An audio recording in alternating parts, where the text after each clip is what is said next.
Olá, pessoal! Como vocês estão? Vamos para a nossa quarta aula sobre funções neuropsicológicas. Hoje vamos falar da atenção e da memória no módulo de neuropsicologia aplicada à psicopedagogia. Então, os nossos objetivos para a aula de hoje são os seguintes: compreender o conceito e as características principais dos processos de atenção e memória, distinguir os processos de atenção e memória das demais funções neuropsicológicas, categorizar os tipos de atenção e de memória, analisar as consequências em um indivíduo que possui déficits ou comprometimentos desatencionais e mnemônicos e, por fim, correlacionar os processos de atenção e memória com a aprendizagem. Então, a primeira parte da nossa aula de hoje vai ser sobre a atenção e a segunda parte será sobre memória, assim como fizemos na aula anterior sobre linguagem e inteligência. Então, em relação ao processo neuropsicológico de atenção, eu trouxe aqui algumas informações necessárias para que a gente possa estar refletindo sobre os estímulos que nós estamos recebendo. Então, o cérebro ele não tem a necessidade nem a capacidade de processar todas as informações que chegam a ele. E aí eu queria fazer uma experiência com você, né? Então, para ver quais são os estímulos que você pode estar recebendo nesse momento, né? Então, tem a aula, tem tanto a parte visual quanto a parte auditiva. Por trás do seu computador, do seu celular, você pode tá tendo outras pessoas se movimentando, alguma coisa no fogão, algum problema que você pode estar passando e assim por diante, né? Então a atenção, ela é esse processo que pode fazer ou vai levar o nosso cérebro a se dedicar às informações que ele está necessitando, que ele considera importante e vai estar inibindo ou ignorando ou colocando em segundo plano as outras que são consideradas como desnecessárias ou não importantes para aquele momento. O cérebro ele vai estar prestando atenção naquilo que é julgado como relevante, tá? Aquilo que é significativo para o indivíduo de alguma forma. Você só vai estar com a cabeça focada nessa aula, prestando atenção no que eu estou falando, se você considerar isso importante. Para fazer essa reflexão. As coisas que eu estou prestando mais atenção, elas falam alguma coisa sobre mim ou que elas podem estar trazendo de útil ou de benéfico para mim. Isso também fica a reflexão, tá? Quando a gente fala em termos de conceito, a atenção enquanto processo neuropsicológico, ela vai estar tendo esse papel fundamental no cotidiano, né? Já que esse ambiente que nós estamos imersos possui muitos estímulos e pode estar compreendendo outros aspectos cognitivos, como a própria questão de orientação espacial. Para alguns autores, a atenção ela é um processo de função executiva, né? Então ela não pode estar sendo interpretada de maneira isolada, ela tem que ser vista a partir desse ângulo. E para nós tentarmos compreendê-la nesse quesito, eu trouxe aqui uma definição do que seriam funções executivas. As funções executivas correspondem a um conjunto de habilidades que, de forma integrada, permitem ao indivíduo direcionar comportamentos a metas, avaliar a eficiência e adequação desses comportamentos, abandonar estratégias ineficazes em prol de outras mais eficientes e, desse modo, resolver problemas imediatos de médio e longo prazo. Então, se a atenção é esse processo que faz com que a gente selecione aquilo que é importante em virtude ou no contexto que tem várias outras informações, então ela se adequaria a esse conceito de funções executivas, já que para prestarmos atenção nós teríamos que enfocar em virtude de um objetivo, de uma meta. Então a atenção é esse processo complexo, que ele também compartilha limites com outras habilidades, como percepção, memória, emoção, alguns níveis de consciência, tá? Então existem diversas funções cognitivas que dependem da atenção, como por exemplo a memória. Vamos falar sobre memória daqui a pouco, na segunda metade da nossa aula. Mas um comprometimento na memória, ela pode não ser diretamente ligada ou primeiramente ligada a algum déficit em relação à memória, mas sim em relação à atenção. Como é que eu vou absorver aquele conteúdo? Como é que eu vou armazenar aquele conteúdo se eu não presto atenção? Então, o processo atencional, ele é um grande sinalizador para a gente, para que a gente possa estar percebendo se tem alguma coisa de errado ou não, tá? Então, a própria atenção, ela tem também uma vantagem adaptativa em relação a esse modelo do evolucionismo, né? Em virtude da eficiência do processamento de informações, como pela redução de tempo de reação a estímulos críticos, aumentando assim as chances de sobrevivência. Então, para que eu possa sobreviver frente a possíveis estímulos que podem ser ameaçadores para mim, eu preciso estar atento, eu preciso estar em estado de alerta. E quem é que faz todo esse manejo, essa regulação? É o processo de atenção, tá?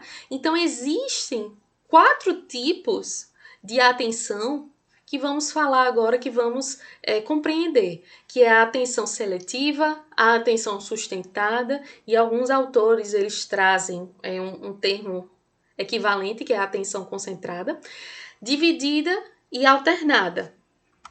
Quando falamos da atenção seletiva, é a própria capacidade de focalizar um estímulo específico em detrimento de distratores. Então, é a seleção, a seletividade que a gente vai estar tendo esse processamento. Então, isso demanda do indivíduo esforço mental. Isso demanda dele o engajamento intencional. A pessoa tem que realmente querer focar a atenção naquilo, tá? Porque do jeito que você está aqui escutando minha voz, estamos assistindo a aula e etc., tem outro estímulo ali. Tem meu filho brincando, tem a televisão que está tocando, né, ligada. Enfim, vários outros estímulos vão estar presentes no meio, no ambiente. Então, o que é que vai determinar a sua capacidade de seleção? Né? Então, é o seu interesse, o que você atribui de importante ou significativo, certo? E isso só é possível porque a gente consegue suspender os outros estímulos ou inibir. Tá? Então, sobre essa seletividade atencional, eu trouxe a seguinte citação. É indiscutível que esse processo de seleção atencional depende não apenas da história prévia do sistema selecionador, envolvendo suas memórias e, portanto, o significado pessoal e emocional dos estímulos, mas também de expectativas geradas sobre a pendência de eventos futuros, com base nas memórias sobre irregularidades passadas e nos seus planos de ação, que dependem também de memórias sobre os resultados de ações anteriores e seu significado afetivo. Eu trouxe para vocês aqui um teste, né? Esse teste é muito famoso, né? De alguma forma, acho que vocês já devem ter visto. Então, qual é a instrução aqui? Existem os nomes, né, as palavras dos nomes das cores, só que ela tá pintada de uma cor diferente do seu nome. Então, o amarelo tá pintado, ao invés de ser amarelo, de verde, o azul tá pintado de vermelho. Então, o que é que a gente quer nesse ponto? A gente quer que, né, a instrução, que o indivíduo possa estar dizendo a cor da palavra e não ler a sua palavra, tá? Então, por exemplo, vou tentar aqui fazer o mais rápido que eu puder. Verde, vermelho, azul, amarelo, azul... Pode começar de novo, né? Vamos lá, peraí. Verde, vermelho, azul, amarelo, azul, preto, vermelho, azul, verde, preto, vermelho, amarelo, verde, azul, preto, azul, vermelho e verde. Esse laranja aí me enrolou. Né? Então, pausa o vídeo um pouquinho e faz o teste. Pronto. Entendendo que você fez o teste, né? É difícil, né, a princípio, mas quando você de fato foca a sua atenção no que é o comando, no qual é a orientação, né, e você vai treinando o seu cérebro para isso, pela própria neuroplasticidade a gente vai criando novas conexões, né, para que a gente possa estar se adaptando a esse novo comando, né? E a gente faz isso o tempo todo, né, como mencionei para vocês. A atenção está aqui, tem vários outros estímulos e aí a gente precisa selecionar. Aquilo que for mais importante para a gente, em vários aspectos, a gente vai ter a tendência de focar a atenção. Outro tipo de atenção é a atenção sustentada, que refere-se à capacidade de sustentar, né, de continuar, de permanecer. O tônus atencional de alerta e vigília durante uma atividade mental prolongada. Né? Então, alguns autores nomeiam como concentrada, como eu falei para vocês, e o intuito, né, ou o sinônimo, o significado do concentrada ou da concentração é essa capacidade realmente de sustentação da atenção seletiva que a gente falou agora. Né? Então, a capacidade que a gente tem de selecionar o que é mais importante refere-se à atenção seletiva. Mas não basta termos somente essa capacidade de selecionar. Precisamos continuar prestando atenção. E quem faz isso, né? Esse outro tipo de atenção, a atenção sustentada. Engloba tanto a quantidade de tempo na qual o indivíduo conseguirá manter o foco, como também a consistência de resposta durante esse intervalo, tá? Então é muito interessante a gente perceber que tem gente que tem mais habilidades ou tem uma característica maior em um tipo de atenção do que em outras. Mas se lembre, a gente está falando de um processo neuropsicológico, um processo cognitivo que está acontecendo em vários centros neuronais, né, interligados, interconectados, e esses mesmos centros é os que podem estar a partir do estímulo, do treino, do processo de aprendizagem, gerando novas conexões a partir da neuroplasticidade, certo? Então, se você percebe que você, o indivíduo que você está trabalhando, né, seja seu aluno, seu cliente, assim por diante, tem dificuldade no tipo de atenção sustentada, a gente vai ter que estudar, obviamente, o caso, mas é possível de haver, sim, algumas alterações e manter esse indivíduo mais tempo concentrado a partir de algumas estimulações e algumas intervenções cognitivas. Tá? A atenção dividida é essa capacidade que nós temos em focar em dois estímulos que são diferentes ao mesmo tempo. Né? Então, eu trouxe aqui um recorte, né, de um teste que ele vai estar testando, né, avaliando esse tipo de atenção. Então, o candidato, né, o indivíduo, deve marcar somente as figuras planas que satisfaçam a um ou dois dos seguintes critérios. Primeiro, um retângulo azul e dois retângulos vermelhos. Ou, segundo, dois retângulos amarelos e um retângulo cinza. Pausa o vídeo e vamos testar. Deixa eu ver aqui. Retângulo azul e dois retângulos vermelhos. Retângulo azul e dois vermelhos. Esse primeiro não é bem um retângulo, né? É um quadrado. Dois retângulos amarelos. O último, né? Um e o último. Então, a atenção dividida é essa capacidade que a gente tem de focar duas coisas ao mesmo tempo, né? Então, isso também a gente consegue estimular a partir de treino, a partir da reabilitação cognitiva.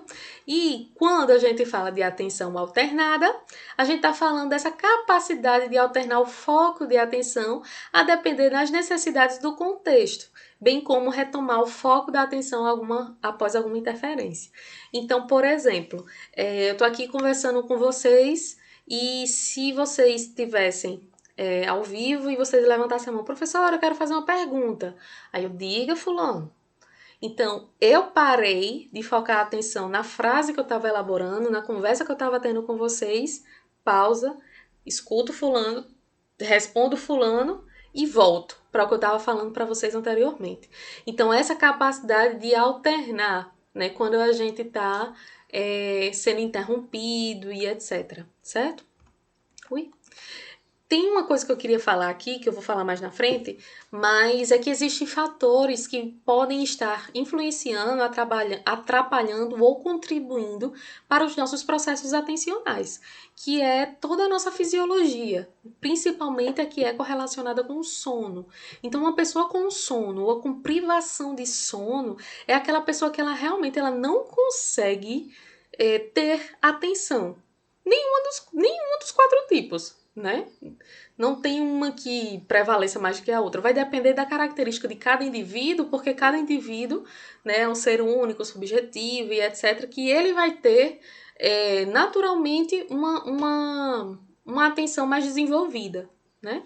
Mas quando a gente fala de privação de sono, alguma alteração de sono, isso interfere diretamente, tá? Então, com relação à amplitude dessa atenção, nem todo mundo, né, corroborando com isso também que eu estava falando, vai ter o mesmo tipo de amplitude de atenção, né? Então, a forma de absorver as informações vai depender da personalidade, dos interesses, de toda a relação que a gente tem com o mundo, né? Então, quem tem a atenção meticulosa tem interesse em tudo, mas isso pode sobrecarregar a memória com detalhes sem importância, geralmente são pessoas que a gente psicologicamente pode também estar caracterizando como pessoas perfeccionistas, detalhistas, que querem ter um bom resultado e para isso necessita de uma excelente memória, certo? São só informações. Se você tem essa característica, não precisa se rotular dessa forma, tá certo? Outro quem tem interesse já particular em campos específicos, tem maior facilidade de focar a atenção, são as pessoas que têm esse interesse mais focado, né? Tendem a procurar impressionar os outros com a extensão dos seus conhecimentos em alguns assuntos específicos, né? São só algumas informações a nível psicológico, tá certo? Nas questões relacionadas à neurofisiologia da atenção, existem 3 grandes circuitos que são envolvidos nesse processo, tá? Eu trouxe aqui para vocês, que é a rede de atenção visual, que é a rede executiva e a rede de vigilância. Eu queria focar a nossa atenção aqui nessas últimas 2 redes, executiva e vigilância. Tá? Então, a rede executiva, ela tem toda a execução, a realização no nosso lobo frontal e especificamente numa estrutura que se chama giro do cíngulo. Então, é essa rede que mantém o foco da atenção de forma prolongada, que inibe alguns distratores, mecanismos de autorregulação e que ajudam no bom funcionamento da aprendizagem consciente. A rede de vigilância é aquela que refere-se à manutenção do estado de alerta, tá? Então envolve também os lobos frontal e parietal direito, né? Além do lobo ceruleus, que tem a localização no mesencéfalo, que já é uma estrutura além do nosso cérebro, tá? Mas está dentro do nosso encéfalo. Então nós temos o tronco encefálico, tá? Então, a primeira estrutura do tronco encefálico é o mesencéfalo, ponte, bulbo e medula, certo? A rede de vigilância, ela muda o foco de atenção, né? Essa atenção reflexa que a gente tem em relação à fome, à sede, né? Essas questões, e também na voluntária, né? Quando a gente tá aqui conversando e porventura passa alguém ali, a gente olha e volta, tá? E aí, quando a gente está falando desse processo de avaliação da atenção, né, como eu estava falando para vocês anteriormente, a sonolência, o cansaço, o uso de substâncias como álcool, drogas, estimulantes, né, cafeína e assim por diante, podem influenciar. Fatores relacionados à motivação também influenciam. tá? Além disso, o nível de atenção da gente varia ao longo do dia. Então, para algumas pessoas, e aí tem algumas características neurofisiológicas em relação ao sono. Algumas pessoas, elas têm um maior nível atencional assim que acordam de manhã, por exemplo, e outras à noite. Então, essa variação também de atenção vai depender da característica do indivíduo, e é importante que a gente entenda isso, né, que cada indivíduo funciona de uma forma, e aí a gente está falando dos cronotipos dele, relógio biológico, ritmo circadiano e assim por diante, tá? E uma coisa também que é importante, se o neuropsicólogo ele vai iniciar uma avaliação neuropsicológica com uma bateria de testes, os primeiros testes daquela sessão de avaliação tem que ser de atenção. Tá? Porque aí a gente consegue verificar ou captar as informações atencionais antes de sofrer alguns vieses dos outros testes, né? Então, a desatenção ela pode também se manifestar de diferentes formas. Cada indivíduo ele tem uma forma diferente, lembrem disso. Exige do examinador, do neuropsicólogo, essa expertise na avaliação e na correlação clínica, porque se lembrem, independente do tipo de avaliação que a gente realiza, seja neuropsicológica, psicopedagógica, psicológica, enfim, o indivíduo ele não é só o resultado quantitativo ou qualitativo de testes, instrumentos e avaliação. Ele é uma pessoa que tem uma série de fatores que podem influenciar ou contribuir diretamente naqueles resultados que a gente está tendo, tá colhendo naquele momento, certo? E aí a gente precisa correlacionar sempre com o que a gente encontra na prática clínica ou na escola, né? Deve ser avaliado em todos os processos de avaliação neuropsicológica, certo? Com relação a comprometimentos na atenção, a gente pode estar falando, né, um amplo gama de sintomas ou características, né, e pode estar presente nos mais diversos aspectos da vida desse indivíduo. Em casos de lesões, é a função que ela é frequentemente mais comprometida, certo? E aí, como eu mencionei para vocês, a atenção ela pode ser esse processo sinalizador de que tá alguma coisa de errado acontecendo, mas não necessariamente ela vai ser a origem ou a causa daquele comprometimento ou daquele problema daquele indivíduo, certo? Então é importante que a gente se lembre disso. Pode ser um sinalizador, pode ser um sintoma, pode ser alguma coisa que tá de errado acontecendo, né? Mas não necessariamente é ela a queixa não, perdão, é ela a causa mesmo, né? A etiologia daquele problema que a gente está trabalhando. Pode ser a única de expressão de lesões mais sutis, como eu mencionei para vocês, né? Então, sutilmente pode estar presente, né? E deixando subjacente e a gente tá nem percebendo que existem outros problemas. Pode também ser comprometida em transtornos psiquiátricos e de neurodesenvolvimento, ou seja, não necessariamente precisa ser aquele paciente lesionado, comprometido neurologicamente por causa de uma patologia ou alguma coisa assim. Pode vir junto, né, como uma característica de uma pessoa que foi diagnosticada com transtorno bipolar, com esquizofrenia, com depressão, em relação ao neurodesenvolvimento, né? Pacientes com transtorno do espectro autista, síndrome de Down, e assim por diante, certo? Eu trago aqui uma definição para vocês, né? Deixa eu tomar uma aguinha, se hidrata, lembre disso, né? Que diz o seguinte: os sintomas de desatenção são mais fortemente associados com limitações em uma série de domínios neuropsicológicos, incluindo raciocínio geral, inteligência, memória de curto prazo e memória operacional, velocidade de processamento, vigilância e variabilidade de resposta, tá? E aí, um dos transtornos que vão ter mais essa característica, né, primária de comprometimento na atenção é o transtorno do déficit de atenção e hiperatividade. E aí eu convido a vocês para que todo o estudo que vocês possam estar realizando sobre esse tipo de transtornos, demais transtornos psiquiátricos, de neurodesenvolvimento, mentais de maneira geral, vocês possam estar fazendo os estudos com base no DSM-5, que é o nosso guia de estudos da área não médica, traz os critérios diagnósticos, dados epidemiológicos, sintomatologia, outras características, verificação em relação aos dados genéticos e assim por diante, tá? Como não era a nossa pretensão, eu não trouxe aqui para nossa aula, mas fica a dica para vocês, para que vocês possam estar estudando diretamente como a gente pode caracterizar. Eu falo isso porque hoje em dia não, mas já há alguns anos, a gente tem visto muitas pessoas apontando ou trazendo isso como hipótese diagnóstica de alguns alunos, né? Ah, esse menino tem TDAH, né? Ele não para quieto, ele não isso, ele não. Então, ele tem TDAH mesmo.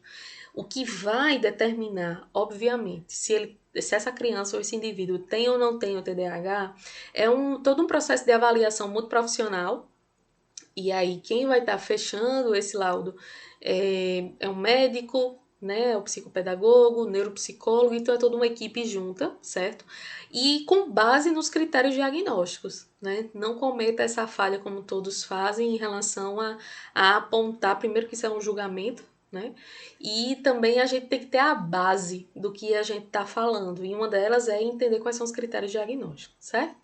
Então, alguns modelos explicativos do próprio TDAH fala que ele pode surgir ou acontecer com característica de comprometimento primário nas funções executivas e nos sistemas de recompensa, tá? E aí a gente está falando de algumas áreas neurofisiológicas, neuroanatômicas, né? Algumas características assim que podem estar ocasionando esse processo, né, de comprometimento na atenção, né?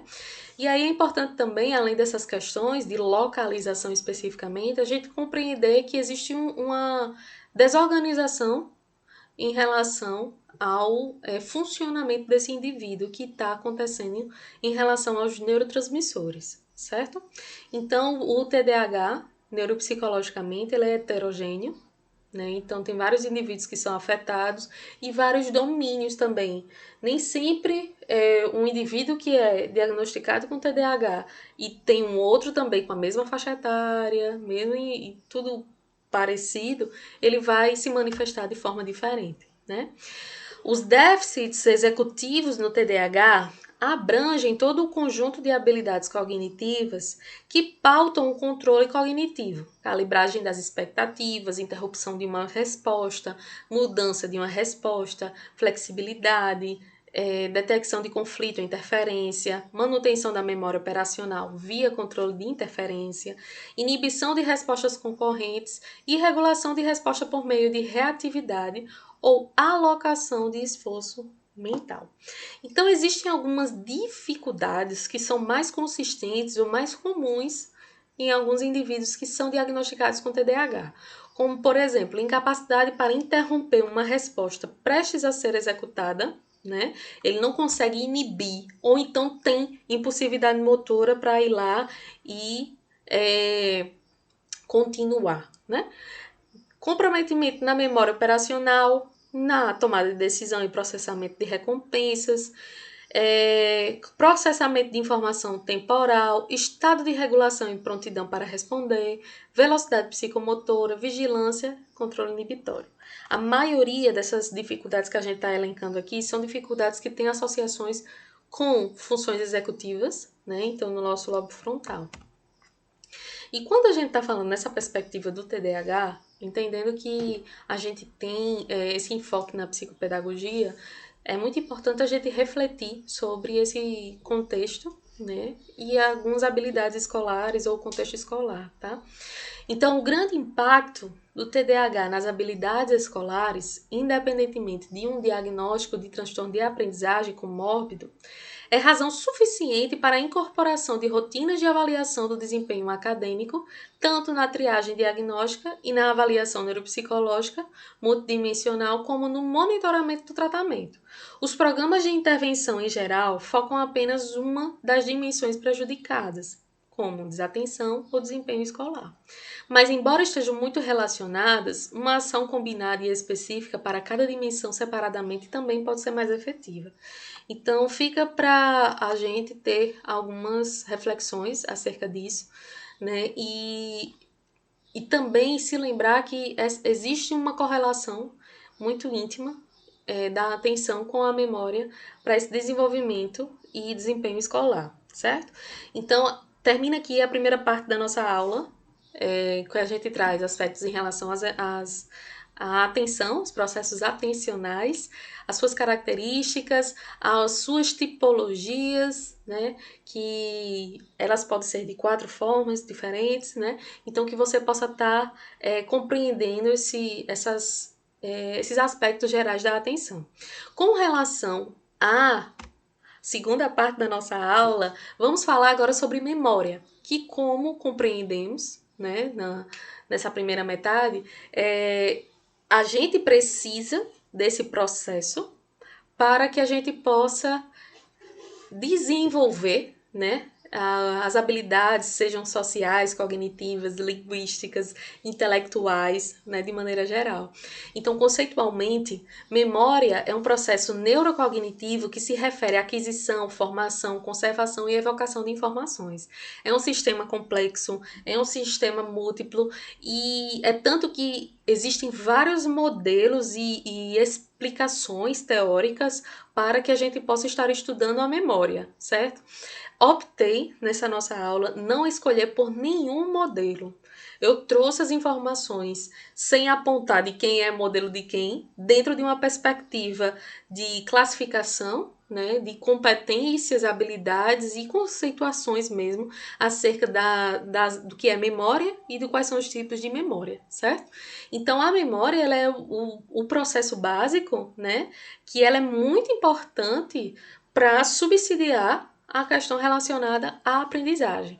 Para aprendermos, não precisamos, perdão, para aprendermos precisamos ter a atenção e para reter aquela informação, organizar e evocar, a gente precisa de memória, né? Então, relembrando um pouco das nossas aulas anteriores, a memória, ou as memórias, como alguns autores gostam de chamar, elas são feitas por neurônios, se armazenam em redes de neurônios e são evocadas pelas mesmas redes neuronais ou por outras.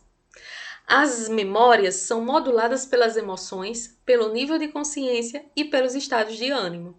Então perceba que a gente está falando de vários centros neurológicos ou neurais, né, que vão estar corroborando com o funcionamento, o desempenho e toda a estrutura que é correlacionada à nossa memória. Então, com relação à importância da memória, eu gosto muito desse trecho aqui de Izquierdo, que é um dos grandes teóricos da memória aqui da América do Sul. Ele diz o seguinte: a memória faz de nós aquilo que somos e podemos vir a ser, pois cada lembrança recordada ou esquecida faz com que sejamos sujeitos únicos, uma vez que, para duas pessoas vivenciando a mesma situação, a forma como esse momento será armazenado será distinta, levando a pontos de vista diferentes que, por sua vez, trarão recordações diferentes. O conjunto de memórias de cada pessoa influencia a sua personalidade. Devido a essa característica, nenhuma pessoa é capaz de ser igual à outra. Mesmo gêmeos monozigóticos originarão seres humanos totalmente diferentes, de acordo com as experiências de memória que tiveram.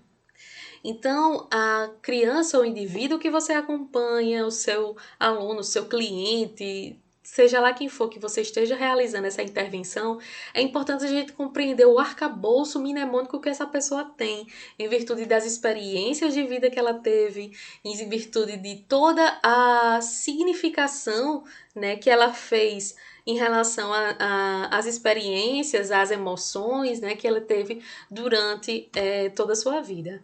Então, em relação à memória, né, já mencionei que ela pode ser estudada sob diversas perspectivas teóricas, né, e que ela se refere a esse mecanismo dinâmico associado à armazenagem, retenção e acesso à informação.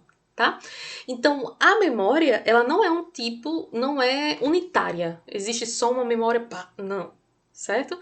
Se assemelha com o que a gente estava vendo em relação à explicação do fator G, né? Então, não tem uma memória G geral, não tem. Existem vários tipos de memória, né, que podem ser classificadas de acordo com 3 perspectivas, né? Em relação à sua função, ao seu conteúdo e ao seu tempo de duração. Eu separei aqui essa perspectiva, mas alguns tipos de memória que eu vou estar citando aqui na função, elas vão ser citadas novamente no tempo de duração ou no conteúdo. É só para a gente ir direcionando a nossa atenção, certo? Então, com relação ao tipo de memória, né, segundo a função, a gente pode estar trazendo as memórias de trabalho, né, e as memórias prospectivas. A memória de trabalho, ela, de acordo com alguns autores, ela pode ser chamada também como memória operacional ou memória de trabalho, tá? Então, esse tipo de memória, ele vai ter 2 características principais, que é a memória sensorial ou imediata e o sistema de repetição, certo? Quando a gente está falando dessa memória sensorial, lembre-se de todos os sistemas de órgãos dos sentidos que você tem. Então, para essa informação ela ser captada ou memorizada, armazenada ou evocada, ela precisa chegar para a gente, seja por questões externas ou internas, como uma ideia, um pensamento que a gente teve. Então, é necessário que essa informação ela chegue por meio dos órgãos do sentido, né? E aí acontece de modo imediato.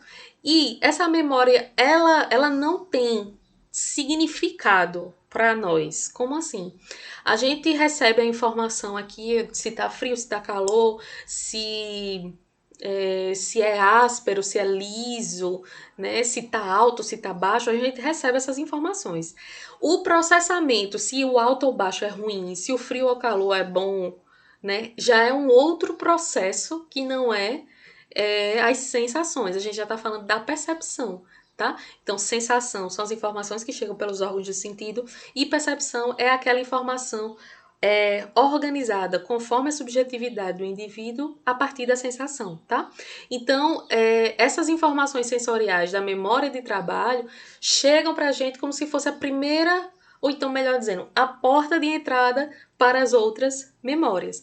Quando falamos do sistema de repetição, a gente está falando realmente de que essas informações elas chegam repetidamente. Já imaginou se todos os estímulos que você recebe você automaticamente criasse um significado? É aquilo que a gente estava falando sobre a atenção. O cérebro da gente, ele vai captando ou vai sinalizando selecionando, perdão, aquilo que é importante para a gente. Outro tipo de memória que eu gostaria de estar falando para vocês é a memória prospectiva. Como assim? É uma memória que não é de algo do passado, é de algo do futuro. Por exemplo, no dia, deixa eu ver, no dia 21 de junho, pronto, no dia 21 de junho, que é o meu aniversário, eu vou fazer um bolo, que esse bolo vai ser com esse recheio, com aquele, vou ter docinho, vou ter salgadinho, pronto. Essa informação é de uma coisa que ainda não aconteceu, em junho, certo? Não chegou ainda. Contudo, eu vou me lembrar. Se alguém me perguntar, tu vai fazer alguma coisa no seu aniversário? Eu vou lembrar. Ah, eu vou fazer um bolo, vou fazer isso, vou fazer aquilo. Então, essa memória que é focada para o futuro, com base nos processos de planejamento, ela tem esse nome de memória prospectiva.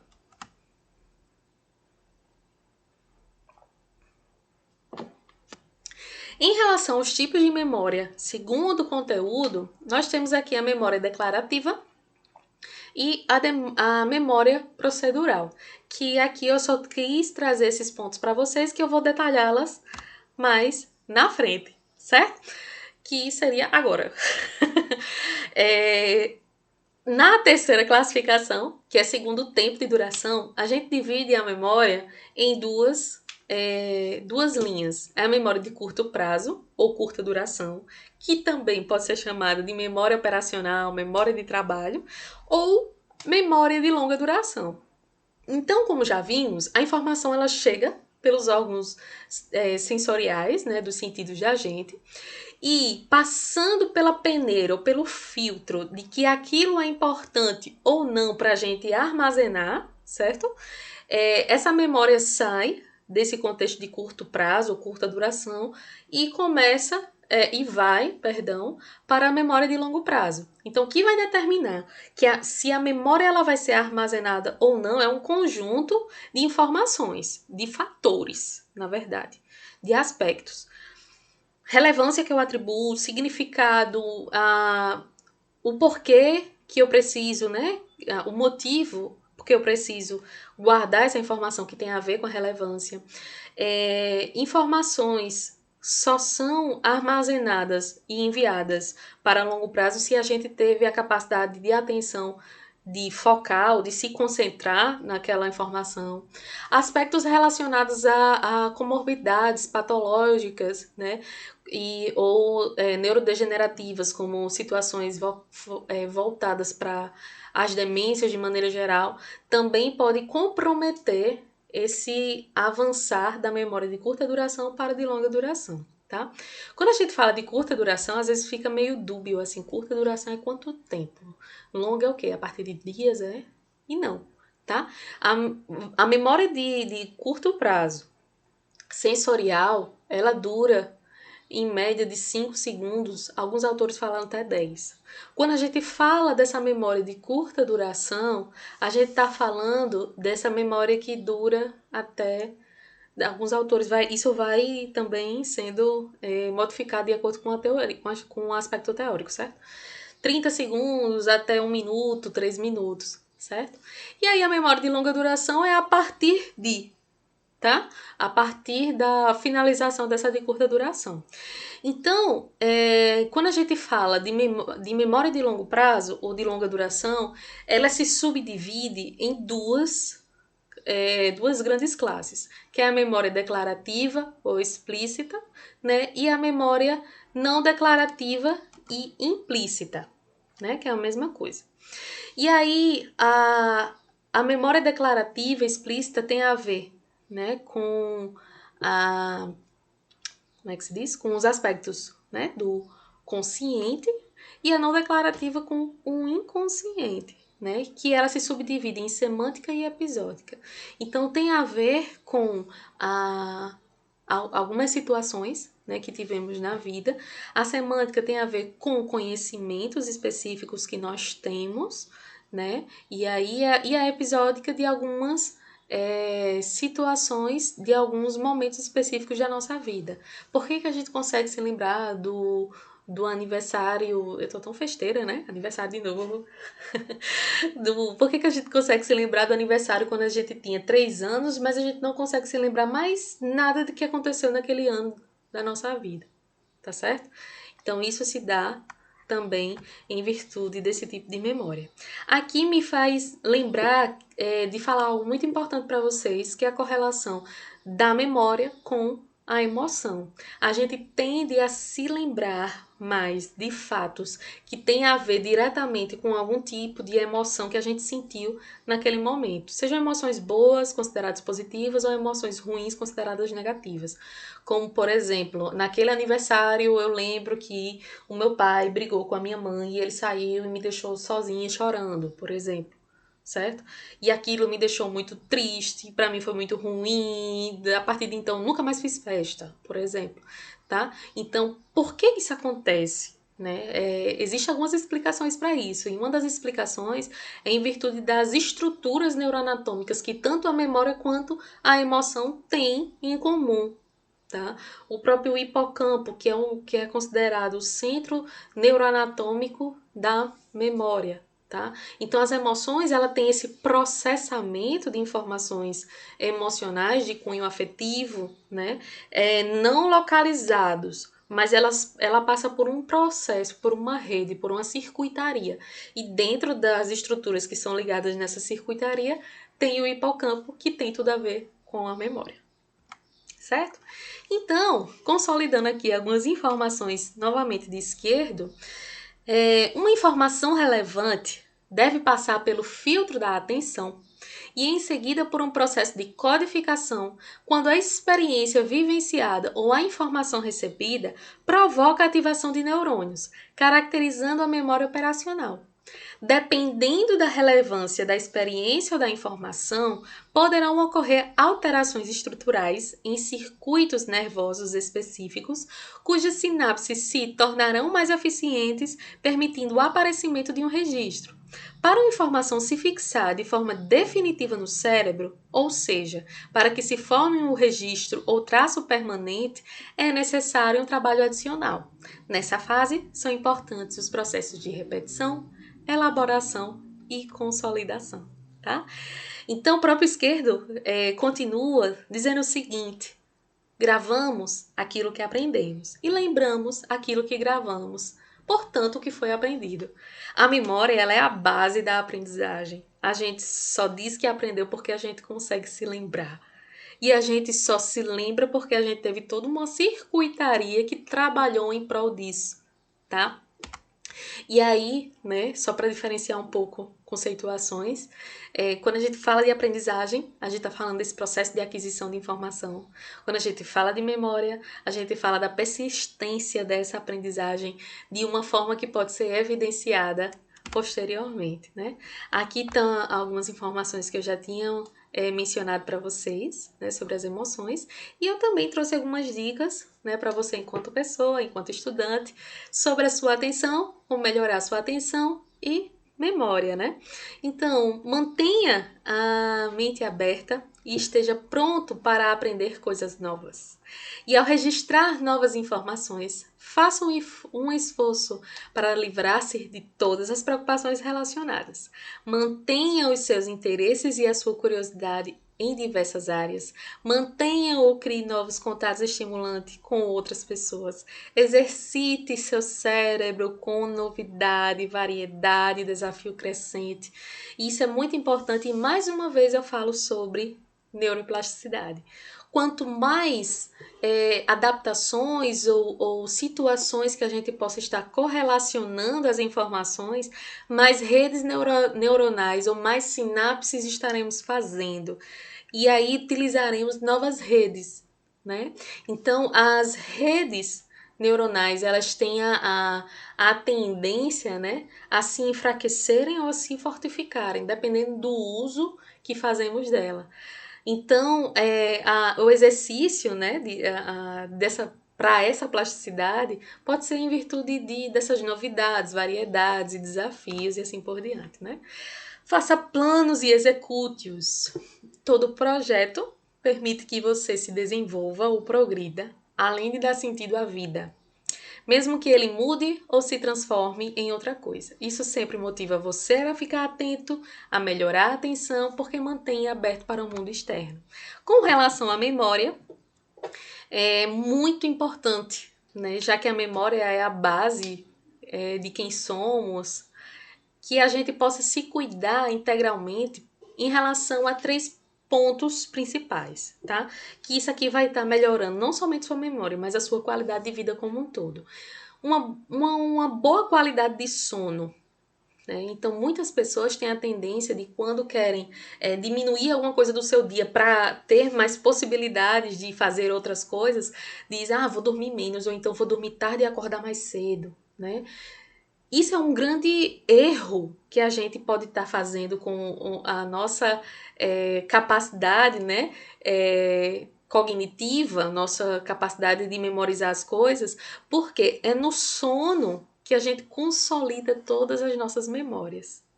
Tá? Então, se você tem estudado muito, você precisa de um bom desempenho no seu trabalho, em tudo, de maneira geral. A principal dica e recomendação é a organização do sono, certo? Então é no sono que nós nos recuperamos, é no sono que a gente consegue não somente consolidar essas memórias, mas a gente consegue também reorganizar em relação a nossos sistemas neurais, né?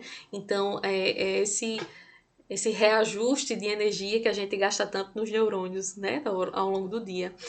Outro ponto, né, disso que eu tô falando para vocês é uma boa alimentação.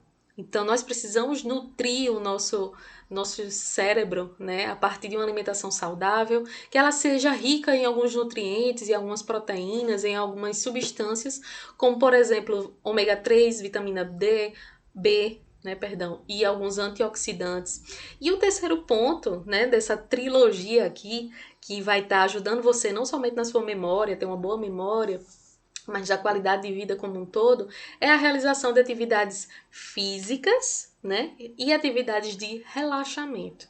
Então, quando a gente está com muitos pensamentos, né, e também isso também pode ser uma característica de ansiedade, a gente tem a tendência a ficar mais cansado mentalmente. Então, essa captação e esse armazenamento e evocação, ela vai ficando prejudicada, né? A realização de atividades físicas, né, é importante, como eu mencionei, porque o nosso corpo ele não foi feito para ficar parado. O nosso corpo ele foi feito para justamente se movimentar e a partir disso também gerar novas comunicações sinápticas, tendo em vista que a realização de exercícios físicos ele promove a liberação de alguns neurotransmissores que eles vão estar trazendo para a gente sensação de bem-estar, sensação de relaxamento, tá? E também a estimulação cognitiva, né, que isso vai estar promovendo novas sinapses, a neuroplasticidade. Então, tem essa perspectiva de autocuidado, né, isso que eu estou falando para vocês, mas vários estudos já comprovaram a eficiência ou a eficácia de todos esses elementos diretamente ligado à aprendizagem e que algumas escolas também estão trazendo para si esses conhecimentos neurocientíficos, como o horário do soninho, né? O cochilo no meio da tarde também é importante para esse processo, né, de relaxamento, de etc, porque isso vai estar promovendo nesse indivíduo esse restart, né, esse reinício. Então, as atividades de relaxamento, então todas essas informações que eu passei aqui para vocês é importante, né, não é somente atividade de memorização, né, tem que fazer, como é aquele negócio? Eu esqueci, aquele joguinho, né? Que acha um e tem que achar o outro. Eu não lembro o nome. Mas não é só fazer esse tipo de atividade de estimulação cognitiva, é um conjunto. Porque se fosse somente essa questão de cognição, não existiriam pessoas que têm ou desenvolveram Alzheimer, que é justamente esse comprometimento na memória, né? Primeiro de curto prazo e depois, quando vai se tornando mais severo, de longo prazo. Então é um conjunto, inclusive genético, né? Então, dessa forma, finaliza a nossa aula de hoje, né? Vimos sobre atenção e memória. Na aula anterior, vimos sobre inteligência e linguagem. E na próxima aula, nós vamos falar sobre aprendizagem. Então, é muito importante que, para que você venha assistir a próxima aula, você tenha feito os estudos dessas aulas anteriores, porque aí faremos toda a finalização do nosso módulo, falando sobre a aprendizagem, como é que ela funciona, o que ela é e assim por diante. Espero que essas dicas também que eu dei para vocês sejam úteis e que vocês possam estar utilizando não somente como autocuidado, como eu mencionei, mas para toda a prática de intervenção de vocês, tá bom? Então, forte abraço para vocês, até a próxima aula. Tchau, tchau!